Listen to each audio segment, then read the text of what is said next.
Can you all hear me? Yes. Oh, good. We're inside. Good. Are you a teacher? Yes. Yes. It's stamped on my forehead. Yes, I am.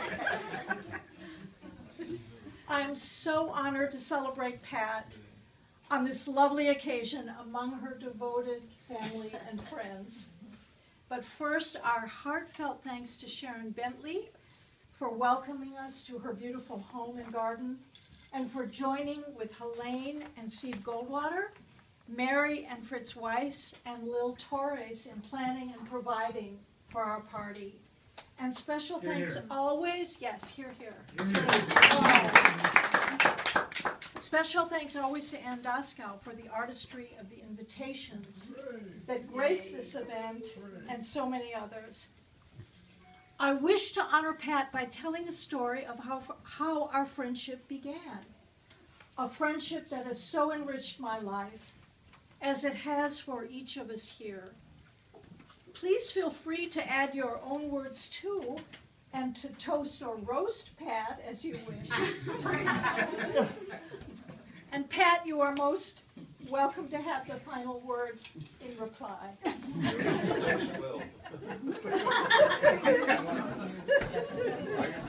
accustomed to public speaking.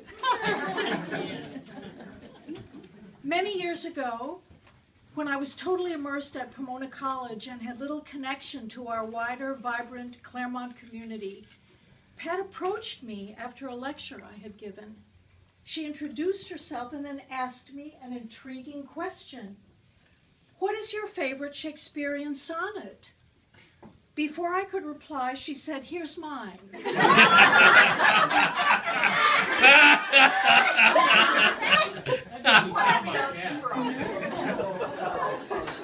Can't be.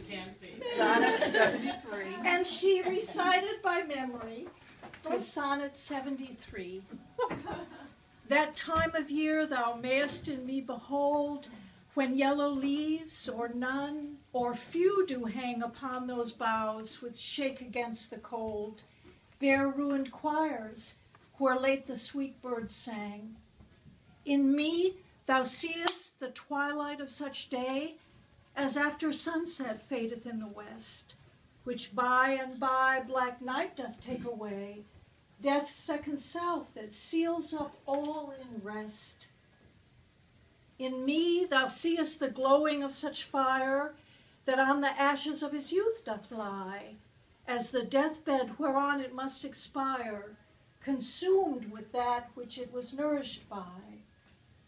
This thou perceivest, which makes thy love more strong, to love well, which thou must leave ere long.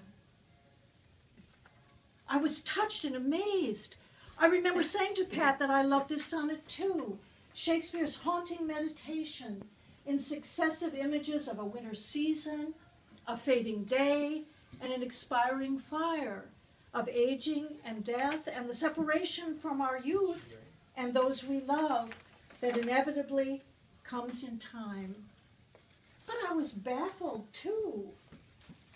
What is it in this melancholy poem, I wondered, that resonates so deeply with Pat, this lovely, dynamic, buoyant woman, so young at heart then and now too, all these years later. In heart and mind, Pat will always be in her prime, an example to us all, but not of bare ruined choirs, or the fading of the day, or the gray ashes of an expiring fire. Pat personifies springtime blossoming and noontime sunshine and sparkling, crackling, radiant full fire, an undimmed presence of curiosity, courage, adventurousness, competence, caring, devotion, and generosity. What did Pat find in this lovely but mournful sonnet about endings and parting? As time went by and our friendship deepened, I came to know Pat well, and I understood better why this sonnet speaks to her.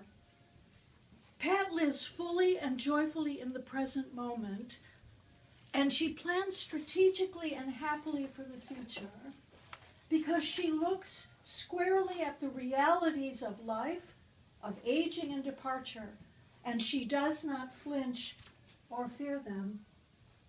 Pat has done so all her life as a skilled nurse totally at home in the medical world, as wife to a critically ill physician and then a widow who vibrantly reinvented her life, as a family member and friend acquainted with loss, and steadfast in her support of us when we have need, emotional or practical, as a matchless hostess who welcomes and nourishes us all in our joys and sorrows, as a world traveler who ventures out often on her own to lands far from our protected and privileged Claremont world, and above all, as an activist and leader who created in Claremont, along with other visionary, savvy women, a coalition focused on end-of-life issues that began an informed conversation among us. Pat taught us courage. She helped us to be better prepared and less afraid. She developed conferences that brought to us the finest experts in the once relatively new fields of pain management, healthcare directives, advanced planning, and palliative and hospice care. Now such matters are everywhere in our national conversation. Dr. Atul Gawande's recent acclaimed book on being mortal, for example, has become a bestseller. But Pat could have written such a book years ago. Because years ago, Pat fostered such hard but necessary conversations, informed by her own life experience, her intellectual curiosity and integrity, her resourcefulness and strategic wisdom, and her compassion, wit, and verve. Pat is a realist and a pragmatist who teaches us that our endings as well as our beginnings and every stage in between have a capacity for goodness. Pat has brought such vision to all our conversations and to the many seminars in various homes that she later created for me to teach. Marvelous gatherings where we shared masterpieces of literature and explored how profoundly they capture our human condition. Pat, I discovered, like Shakespeare in Sonnet 73, finds beauty and possibilities for flourishing in everything and everyone for whom she cares. In her lovely homes, which she constantly refashions and enhances. In every stage and age of life, and each person she cherishes. Her beloved adult children and their spouses, Paul and Karen, Deborah and Andy, and in her adored grandchildren, Amelia, Ezekiel, Charlie, and Annalise, and her countless friends of many ages and backgrounds, and in the ceaseless effort of discovery she enjoys, in reading widely, in auditing college classes, in continuing to explore faraway lands, and debating ideas with us in provocative and, dare I say, sometimes outrageous ways. We don't always agree, but we are always amazed.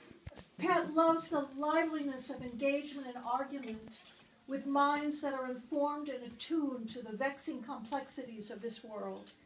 And she loves to laugh at the absurdities of Doc Martin. And so it is the beauty and possibility of Shakespeare's evocation of our later years in Sonnet 73 that Pat perceives and values. The elegant tracery of dark branches silhouetted against a pale winter sky. The sweetness of birds who warble their evening song, whatever their perch. The luminous hue of twilight that softens our every prospect. The glowing embers of a mature fire that enchants our vision. In me thou seest the glowing of such fire. Glowing is the key word in this sonnet. In grammatical form, it's what we English teachers called a verbal. An action word ending in ing. As such, it signals not sorrowful loss, but mysterious continuity. As poetry, glowing evokes a quality of life still present and flourishing, but transformed into mellow loveliness, not dreadful or utterly diminished in time, but only if we have eyes to see and a mind and heart brave enough to face change and to rejoice in the gifts that come at every stage of life.